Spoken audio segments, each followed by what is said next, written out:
Welcome to the Room701 podcast, where the stories start to flow.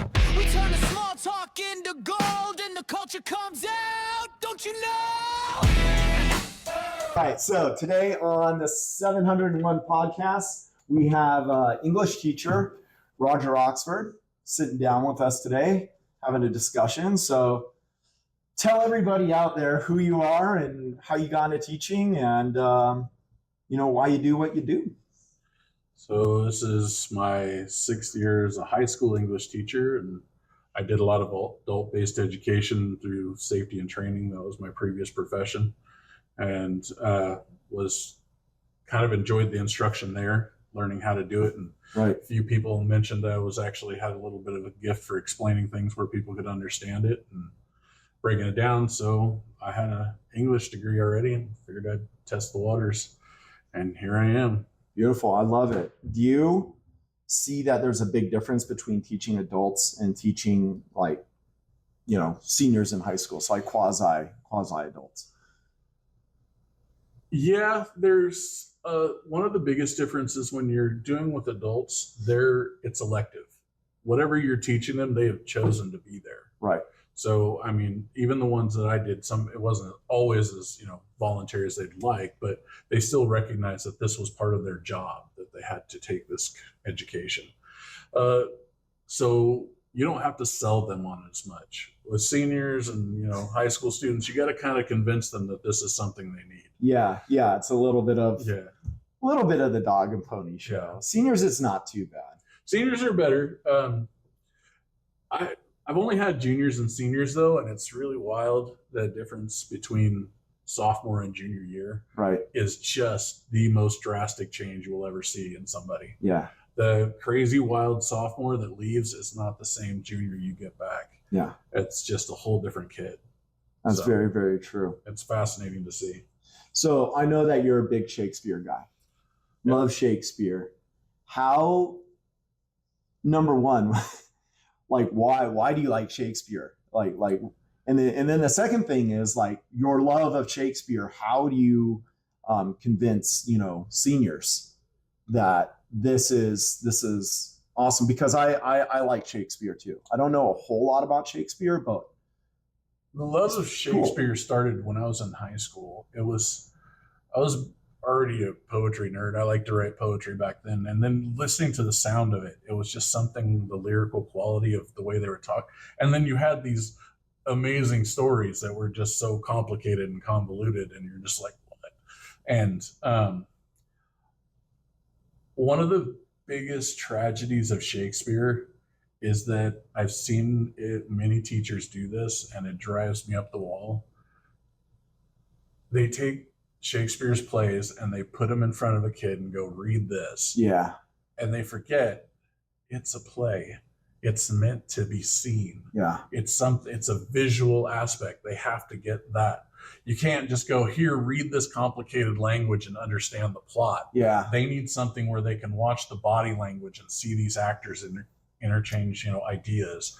And once you get them kind of with the gist of it, and then you start pointing out some of the fun stuff, like we do Hamlet. The quintessential question of Hamlet, is he actually crazy? Mm-hmm. Nobody's ever been able to say for sure. Scholars are still arguing about it to this day. And one of the fun parts is you start asking them and you lead them down one path, and then you frustrate their expectations, and they just I've heard other teachers tell me they're still arguing about this. I was just gonna say, so I'm sure you get some good debates going on with that. Oh, they'll go round and round. One of my favorites is when we do Othello, because they're constantly trying to assign a motive to Iago, and Iago is arguably one of the most evil characters in all of literature, just because he does what he wants to. Right, he can. There's no methodology. There's no, I'm trying to accomplish this, or I want this, or no, he does it because he can. Right. So the kids are constantly trying to go, wait, no. And I'm going, well, have you considered this? And then they're like, oh. So it's a lot of fun. That's awesome. So in class, do you have them read? They get up and they read to each other? They act scenes out with one another? Or? I haven't had them do that. Okay. One of my learning paths that I'm still working on as a teacher is developing classroom culture. Okay. It's super important. It's like you can't go anywhere until you establish that. Yeah. The kids need to feel comfortable with each other. I've had them do small group readings Okay. where they read in small groups, but actually getting in front of the class, I haven't been able to establish that level of comfort. We do a lot of audio readings, or we stop and talk about it periodically. I show the movies. I have found a few movies that work really well to go so we can actually talk about the scenes. You show the Leo, the balls. I don't do Laundrum, Leo because I don't do Romeo and Juliet. I don't have a beef with that. There's only one scene where he decides to take a hostage, but other than that, it's a fun adaptation. Yeah. It's like the same thing with Gibson's adaptation of Hamlet. Mhm. It chops huge chunks out of the script, but I mean, so does everybody. Right. But it's a fun adaptation. Didn't Kenneth Branagh? Yeah, he did like King Henry, or He's done all of them. has he done all of them? He is the quintessential Shakespearean actor of our time. Okay. So yeah, he's been in Even over Patrick Stewart? Yeah. Really? I think the only one that he hasn't done that Patrick has on him is he did A Lion in Winter. Okay. And I don't think Branagh's done that one. Okay. But he's been in Hamlet, King Lear, Othello, Much Ado About Nothing, King Henry, just all the way across. So out of all the Shakespeare plays, like what one's your favorite? I have always been a real fan of Hamlet. It was because I got Hamlet way back in high school, and I was one of the broody teens, so it appealed to me. It was very introspective, and to see somebody when they deliver it well is just a thing of beauty. Yeah, it's very cool. Well, I also know that outside of the classroom, you're like well, actually, I don't want to go there yet. I want to stay with the classroom because you're doing something. You did something this year that I feel has like kind of been on the fringes of teachers wanting to do something like this. And you finally said, you know what, forget it. I'm jumping in and I'm doing that. And what I'm talking about is your senior project. Yeah. You were kind enough to ask me to come over and to observe some of your students, our students giving, their final presentations. But, could you tell me more about that? Like, how did you think that up? Like, what was the point behind it? Where do you see it going, next year and the year after that? Well, we adopted ERWC. It's an expository reading writing curriculum from Cal State. Okay. And it has a portfolio section where they want to curate their different writings throughout the year. And I was like, well, I have this idea. What if we put it on a Google digital site so they could like access it later? Right. And then it just kind of evolved from there. I was like, well, what if we start putting other stuff in here and not just their writing? What if I asked them to start developing some of these after school lessons that we've been talking about and putting them together? And as we started to do it, I found that the students got more value out of it. Yeah. The big idea with it is realistically, there should, at the end of the year, yes, you have the graduation, you have the ceremony, but having a tangible project, having some item that you say, did this, look, I did all the things. It's not just somebody goes, yes, you finished, great. It's no, I can show you, look at the things I've done. Right. And having that kind of evolution of that would be great. I think a senior project is critical. A lot of my students that I've spoken to, they have voiced the same concerns about their senior year. It's like there's not a lot of core subjects being taught that year. Yeah. And some of them feel frustrated, like I'm coming here for maybe an hour's worth of class. It's like you and me, and that's and on a good day, some of them don't even have, they've already completed some of those requirements. So they're like, why would I come? But feeling like there's a method to the madness, there's something I'm doing, there's a legitimate reason to be here, I think creates value. Well, I think I think you're onto something. I think it's a fantastic idea. When I was hired here, I worked at a few other high schools before in a few other districts, and all of them did senior projects. And Tehachapi is the first one that did, and it kind of threw me. Yeah, that's been my uh, experience as well. I didn't understand why there wasn't one. Yeah. As far as I've ever known, is that's just what you did. Every Right. school had a senior project. That was just part of the senior experience. So where do you see your project going next year, the year after that? Like what would you, the ultimate like evolution of it, what would you like to see? This maiden voyage kind of gave me some good ideas of how I can expand it for myself next year. But I would like to see us develop this as a culmination project where you need to get certain artifacts from each school year. Okay. Like, okay, you're not going to have everything from your freshman, sophomore, junior year, Right. but go back and go, okay, well, I have these items and they were saved for this specific purpose. So we can pull those in. One of the most valuable tools we have at our disposal is so underused, and that's U-Science. It's an amazing tool that they can do every single year, where you can redo your interest survey because your interests change. Yeah. But if we start them out freshman year going, here's an idea where you think you might be going, and here's some things you need to get accomplished if you want to go in that direction. And they already go, well, I'm pretty good at this. And yeah, I am interested. And maybe it evolves and changes, but each year they can do kind of quick, let's take stock. Where am I at? How am I doing? Am I going in the right direction for what I really want? Right. I love that, because it also means like each year means something too. Because I feel like having seniors, you talk to the seniors and they will come back and say like, we really didn't do much freshman year, like sophomore year, whatever. And almost all of them will say like the junior year is the hardest year. Yeah. But it'd be really cool if all of them saw that like, hey, the freshman year builds to the sophomore builds on top of the skills you learned your freshman year, and so on. And I think that project is a really good way of doing it. Absolutely. Seeing that, like that evolution of their educational journey would be a real value to them. So how do you grade this? Because I know that there's a component where you ask teachers to come in and observe these kids giving a speech. Most of them did extremely well with it. That's one side. How do you grade the other components of this? For my side of the grading, it's an average of the two. It's like half of the score comes from me and half comes from their board. Okay. And so on my side, it was pretty much fill in the blanks. Okay. It was, I require that these things are present. If you have done these things during your presentation, you get full points. Right. And then because I had stressed so much throughout the year about learning to prepare for these types of presentations, there was a very strict time window. And that was what would cost a lot of them their points. Okay. Because it was like, this is your time window. These are the things I expect to happen.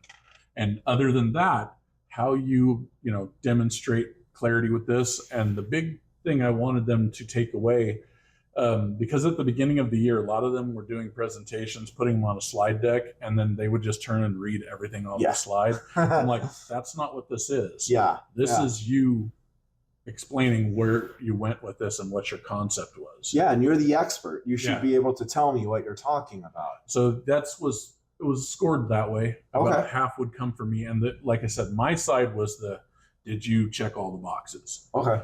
My board side was, how did you present? Right. What came across? Were you able to articulate well? And like I said, this was kind of the maiden voyage in testing out, and I would evolve that scoring rubric as we go forward. Yeah, that's awesome. I love it because it also teaches the kids like time management skills. Yeah, which is something that, quite frankly, a lot of underclassmen and a lot of seniors they don't have. They're lacking with it. Yeah, it's a real struggle for some of them. Yeah, I mean, I honestly think that's the biggest difference between a quote unquote AP student and an on-level student is how they manage. It's not the content. It's not the knowledge. All these kids are more than bright enough to be in an AP class, 100%. It's just how do you manage the volume of material in a shorter amount of time that we have to get through, you know? Because it puts a lot on their plate. And that's one I try to stress at the beginning of the year is I tell these kids, I'm like, your senior year will be the fastest academic year of your entire education. Yeah. You blink and it's gone. Yeah. And they look at me like, oh. Yeah, you're crazy. And then about December, they're going, it's almost over. So, yeah, what am I gonna do? I have no idea. What am I gonna do? Well, like even now, like today is the last few days of school, and we still have like seniors who are they don't need to be here. Right. They're excused, but they're still here, and it's like, it's I don't know if they're not ready for the next step, or if they just don't want it to end, or if they honestly really don't have anything to do, And I feel sorry for some of our students because it's senior year is important. We would never say otherwise, but some of them get this pressure on them that they have to decide their whole lives this year. And I'm like, no, friend. Yeah. That's not the way this works. You can still decide many, many things 100%. Down the road. Yeah. The only job you have this year is not to close any doors in your face. Leave them all open so you can go in any direction you choose. You don't have to make your life happen this year. Yeah. I mean, you should have an idea, but you're not set in stone. Yeah. Just don't close any doors in your face.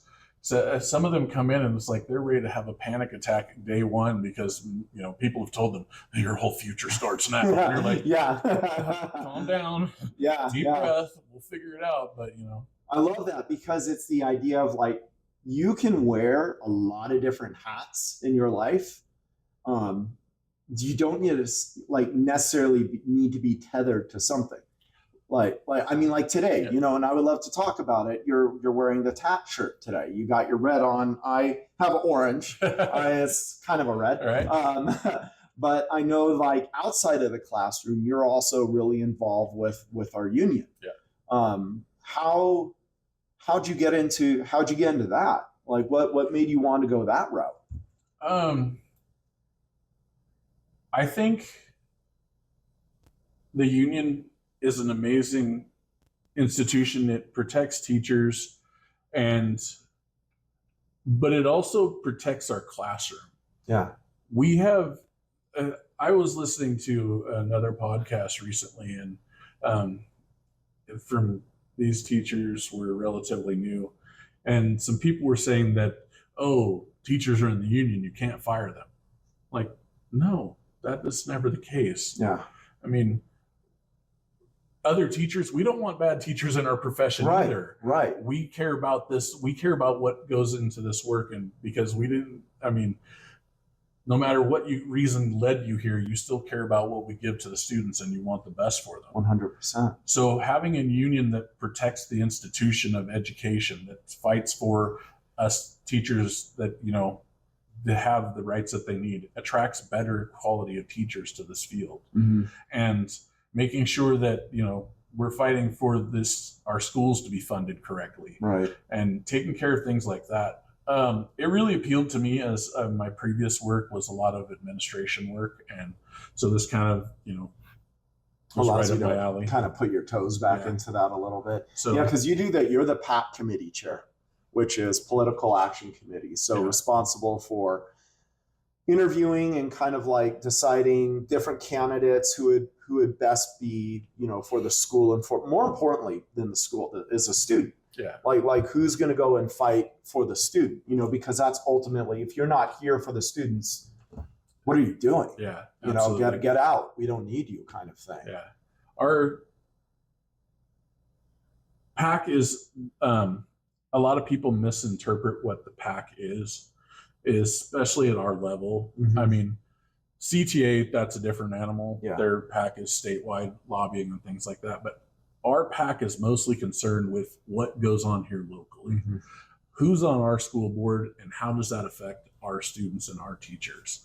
And making sure that we have people there that really care about education, really want to do the work. Yeah. Because it's not easy. No. I mean, it's not easy at any level. We acknowledge that, being on the board is tough. I mean, no matter what decision you make, you're going to probably make somebody unhappy with it.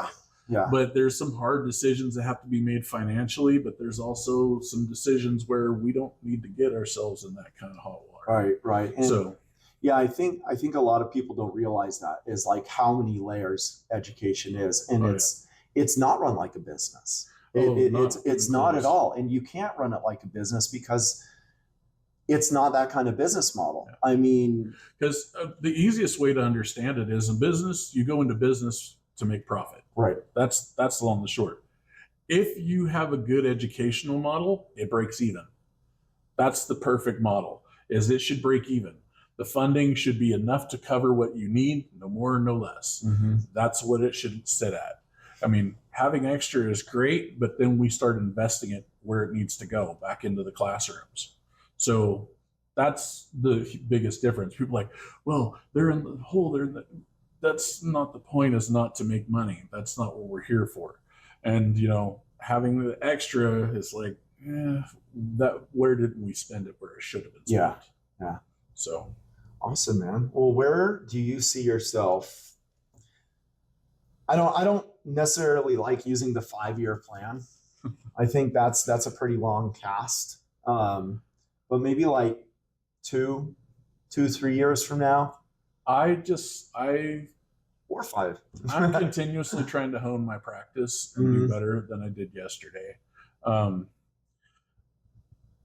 Funny thing, if you ask most teachers, and I wasn't immune to this, if we could go back, we'd probably apologize to our first year students. 100%. I am so sorry for what I was. 100%. I am so. Anybody out there watching this, right? we're sorry. Yeah, I was like, I did my best. Yeah. But it's a continuing to educate yourself and do better than you did yesterday. That's all I can do.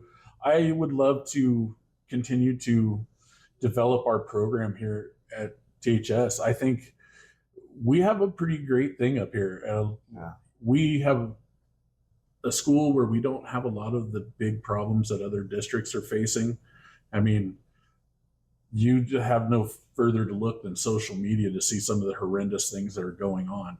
I mean, we're not without our, like every school is, problems, right? but yeah. By and large, we have a really good group of kids up here that we need to kind of evolve that. I would love to continue to work here to bolster the support for our programs, make these big thing. I think it was, we need to get the community back on our campus. Yeah. If nothing else, that's the key here. Is one of the biggest benefits of being a small town is people should take ownership of the school. Mm-hmm. This isn't the school. It is your school. Mm-hmm. That's your alma mater. That's my high school over there. That's where I went to school. That's where I cut my teeth. That's where I learned about, things. They should have some ownership in that and feel like when I send my kid there, I'm not just sending them to the school. I'm sending them to my school, our school, where we're making sure our kids are getting the very best and we're turning out, the best and the brightest out of Tehachapi. I feel the same exact way, and with having seniors next year, we've had your department and my department kind of get together, and I really want to make some things happen next year where we actually start interweaving stuff so the students see that even more so. Absolutely. I would love to see a lot more vertical and horizontal alignment in our campus. It goes back to, again, we're still working on building that culture again. We're getting there though. Yeah, we are. We have made progress. Absolutely. Yeah. Some of the new folks we've had come in have done amazing work here. Yeah. I mean, I can't sing the praises of Miss Pulaski enough. She's tearing our music program. I mean, no shade to our folks back in the day. They worked hard, but hearing the difference of the music program when I started and now, you're just like, it's night and day. Yeah. It's amazing. That's amazing that you say that, because I had some of my seniors a few days ago. They were out doing something with card, working on wood or something, and all of a sudden they heard the band and they're like, dude, our band is locked in. Yeah. Like they all of a sudden, because they've been hearing them the whole year, right? Like progressively getting better and better and better. And all of a sudden, and this was just like last week, it was like, boom, these guys are locked in and they're kicking butt now. And it's totally Molly, 100%. She is phenomenal. Work. And we've had some other teachers. This Cassie on the work she's done with our ELD folks. Mm-hmm. I mean, that's just bringing Avid on campus. Yeah, bringing Avid here. Yeah, we're going in the right direction. It's a slow process, but it is a process. We're making headway. I totally agree, man. I'm excited for the next few years to be working here. Yeah. Just there's more silver lining than like dark. You know, I feel like we're going toward the sunrise as opposed toward the sunset. So, and you know that with every new, you know, person we bring on, we have a chance to, like, you know, incorporate new information and new ideas. And I think one of the big things with our profession is we have to stay humble. Mhm. You have to be willing to say, I don't know everything, and please tell me what you got. like So Tim McGraw, stay humble and kind, right? absolutely. You got a timer? Do you have a timer by chance? I have one on my watch. Can you set it for 60 seconds? 60 seconds. We're gonna do the 60-second scramble here. Anything else you wanna add to this before we shut her down? I don't have much to add. Thanks for coming in, by the way, because we're doing this during school, which is kind of a different thing, but it's it works. The time works for us because our seniors are in Santa Monica today. Yeah, they're off at the beach. It's like, they're all getting sunburnt. You know, I swear, graduation tomorrow, they're gonna come back to go look like raccoons. Man. It's gonna be hilarious. Last year who was so sunburnt, and I kept begging him to put on sunscreen. I was like, please, and he's like, oh, fine. He's like, sunstroke. I just cooked on the bus ride back. Like, oh my word. So bad. It's so bad. Tell me when you're ready. Ooh. All right, when you're ready. All right, on your mark. Are we going? Yep. All right, favorite color? Black. Favorite subject in high school? Math. Favorite movie? My Fair Lady. If I say peanut butter, you say? Crackers. If you're alone in your car, what are you thinking about? Getting home. Okay. Favorite genre of music? Punk. Nice. Favorite band?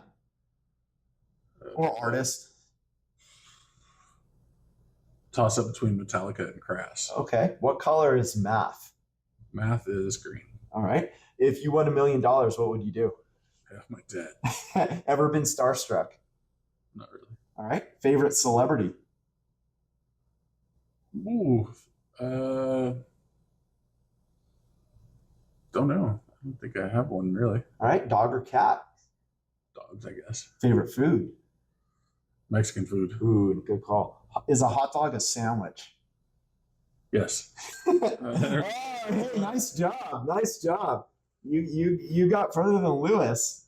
1, 2, 3, 4, 5, 6, 7, 8, 9, 10, 11, 12, 13, 14. That's awesome. Well, thank you so much for your time. Honestly, I really appreciate it. Oh, it was a pleasure. Yeah, definitely. Thank you. We'll get this posted up and have a great summer. We'll try, right? Right on. All right. And we'll see you guys for our next episode. All right. Have a good one. Awesome, man. Thank you.